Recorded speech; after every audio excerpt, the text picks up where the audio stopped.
if you're on your way to France skiing over Christmas, you're in for a ball. Great snow. England haven't beaten the French in the last 3 games at a major tournament with 2 draws and a loss. What are you laughing at? The last win came back the last time they faced each other at a World Cup all the way back in 1982. Let's hear about tomorrow's Brian Robson, early goal. Let's hear about tomorrow's quarter-final from the French point of view. As a very bonjour, good morning to the French football expert Julien Laurens.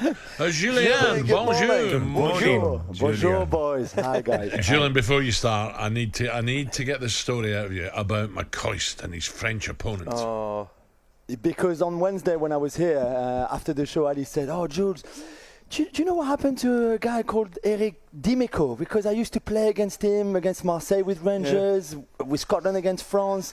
And I said to Ali, it's funny because he works with me on French radio. So next time I speak to him, I'll say hello on your behalf. And Ali then was telling the story about how they faced in that Champions League in '93, all of that. Anyway, that same day in the afternoon, I do a show on French radio, and who is there with me? Erik Dimeco. So I said, "Oh, Erik, you never guessed this morning. I was with Ali McCoist." And Erik was like, "Oh my God, I love Ali McCoist." And then telling the story that when France played Scotland in 89, I think. Yeah, 89 at the Parc des Princes. Mo and Ali basically wound up Erik so much that after 50 minutes he got a red card because he literally clattered into Mo Johnston. It was so funny. Oh, it was brilliant to me, man. I'm not kidding you. On the first 5 minutes of the game at Parc des Princes, the ball gets played up to me, right? And all I can hear is wee Mo shouting, "Coisty's coming!"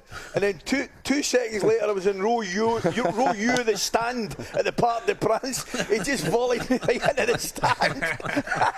Anyway, I said to Julian, tell him I've still got his autograph down my left shin. Honestly. That's exactly that. He was that kind of player, wasn't he? A great lad. But lovely guy, man. And he said Ibrox was the best atmosphere he's ever played in when he was a player with the Velodrome and with Benfica. So yeah, there was a lot of love in between Ali and Erik. He's never been to Parkhead. Julien, now, what about everyone's talking here about Mbappe. Yeah. What about Griezmann and people like that? Are the French confident of knocking England out Saturday evening? I think there is a bit of confidence. Yeah, that's true. I think they know it would be a tight game. They know there's not much between the two teams, and they will probably be played on a few details. But when you've got Kylian in your team and the form that Kylian is in now, it's a huge advantage. It's a huge asset to have. And I think the French likes the fact that you talk so much about Kylian, and there's a plan anti-Kylian, and there's Walker, and there's maybe Stones helping, and Henderson, because that means that maybe there's more space and time for Dembele, and maybe there's more time and space for Griezmann as well to hurt your defense a bit more. The thing on Kylian that's funny, because we talked about the speed and the speed of Walker. On the 5 goals that Kylian has scored in this World Cup, none of them is through pace. There's not one where he just outran everyone. There's the 2 strikes against Poland. There's the header against Australia. There's the 1-2 with Theo Hernandez against Denmark, for example. So it's funny that, yes, he's super quick, but he hasn't really needed that to score goals in this tournament so far. Julien, I've got to ask you about the weak points of France, because we all know that they've lost midfielders, but the wide areas, whether it's going to be Saka, Rashford, Foden, whoever it's going to be, I think that's where they're going to be really dangerous, England, on that wide areas. Yeah, you're right, Ray. Especially the French right side with Koundé, who is not right back, who is a centre back by trade, but also hasn't been playing great. He's there because Dembele basically asked Deschamps and said, like, listen, I would rather play with Koundé behind me than Pavard. They played together at Barcelona, and Deschamps was not happy with Pavard, so he said, okay, no problem, let's make the change. But I agree with you. That's where I don't feel too confident on that. And also on set pieces, I think England are outstanding, maybe the best team in this tournament on set pieces. They don't always score, but they're always a threat. And the French are very vulnerable on set pieces. Julien, how important then, we spoke about individual battles, and I said to you the other day, I think a key one is how Luke Shaw handles Dembele on the other side. But how important will it be to stop the ammunition? The key area then could actually be the midfield. Yeah, and Griezmann, to go back to Alan's first question. Griezmann in this new role, hybrid number 8, number 6, number 10, if you want, with that freedom in midfield. And the fluidity that he brings to the game, playing 1 touch, 2 touches. If you're at the stadium and you just for 10 minutes watch Griezmann's movement and his intelligence and the awareness is pretty wonderful to watch.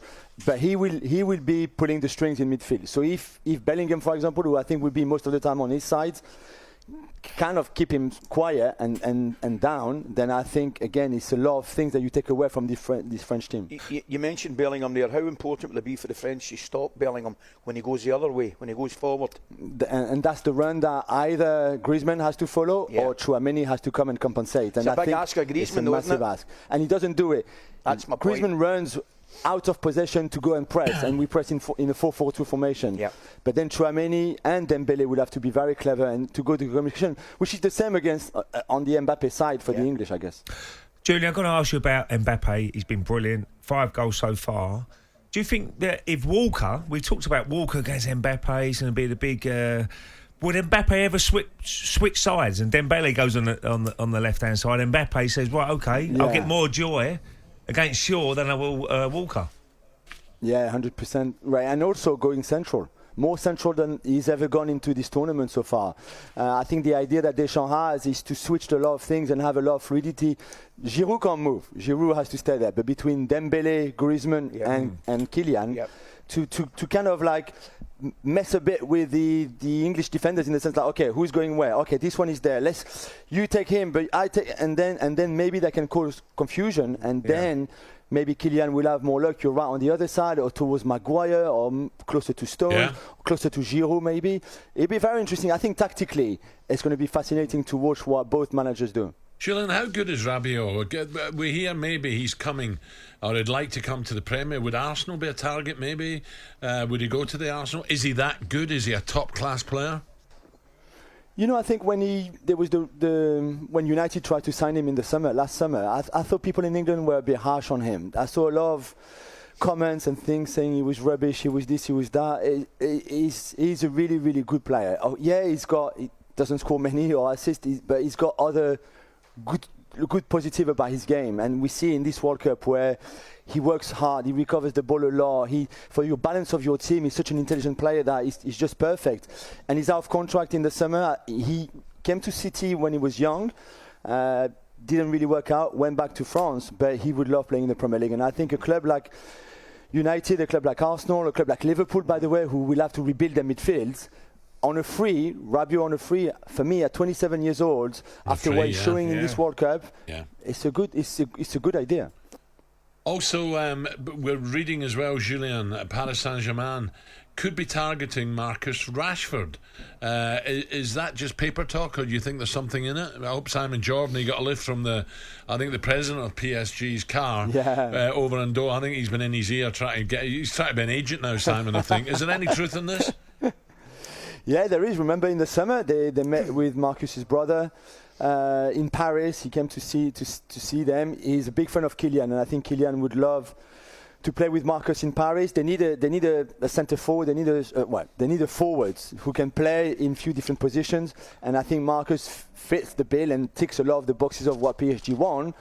He still hasn't extended his contract with United, so the clock is ticking on that point, and he might want to stay, and they might make him an offer that is perfect for him. But I think PSG are feeling that maybe there's something there, but he's certainly one that they have on the shortlist. Julian, I want to ask you quickly about the centre forwards. Clearly, Kane will be, a heavy in the attack for England, and the French will have special plans for him. Other side, Giroud. I want you to tell me the reaction from the French footballing public regarding Giroud beating Thierry Henry's record, because I think it's remarkable, and I just think sometimes maybe it's not been overlooked, but I think it's been slightly overlooked here. All the talks Mbappe and the next thing, it's some achievement. It's incredible. 52 goals in your international career in 117 caps. I think it's amazing. The ratio of games played, goal scores is pretty impressive. To beat Thierry, and Giroud is not as talented as Thierry Henry was. There's no, he would accept that. But to have done it the way he did, working hard, never giving up, it's great. And I think finally he got the praise that he deserved a long time ago back home. Because I think for a long time, he was maybe not appreciated the way he should have been.